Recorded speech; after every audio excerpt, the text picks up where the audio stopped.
12 जानेवारीला पंतप्रधान नरेंद्र मोदी हे नवी मुंबईच्या दौऱ्यावरती येणार आहेत आणि नवी मुंबईमधल्या बहुचर्चित प्रकल्पांचं पंतप्रधान नरेंद्र मोदी यांच्या हस्ते उद्घाटन होणार आहे। खारकोपर उरण या रेल्वे स्टेशनचं उद्घाटन सुद्धा पंतप्रधान नरेंद्र मोदी यांच्या हस्ते केले जाईल।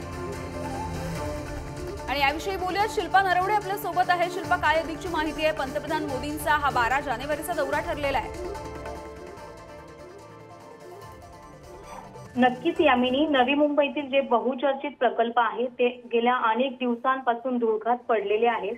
मात्र सध्या आता 12 जानेवारीला नवीन वर्षाच्या मुहूर्तावर पंतप्रधान नरेंद्र मोदी हे नवी मुंबई उरणच्या दौऱ्यावर येणार आहे आणि त्याच वेळेस ते खारकोपर उरण लोकल लवकरच धावणार आहे, कारण त्यांच्या हस्ते ते उद्घाटन होणार आहे। त्याचबरोबर देशातील सर्वात लांब सागरी सेतू म्हणून ओळखला जाणारा मुंबई ट्रान्स हार्बर म्हणजे शेवडी ते न्हावा शेवा सी लिंकचा लोकार्पण सोहळा देखील नरेंद्र मोदींच्या हस्ते होणार आहे। त्यामुळे नागरिक काही दिवसांपासून प्रतीक्षेत होते, कारण हे दोन्ही प्रकल्प बहुचर्चित आहे आणि त्यांचं उद्घाटन झालेलं नाही। मात्र सध्या 12 जानेवारीला नरेंद्र मोदींच्या हस्ते उद्घाटन होणार आहे आणि नवी मुंबईच्या नागरिकांना दिलासा मिळणार आहे। अगदी धन्यवाद शिल्पा या सगळ्या सविस्तर माहितीसाठी।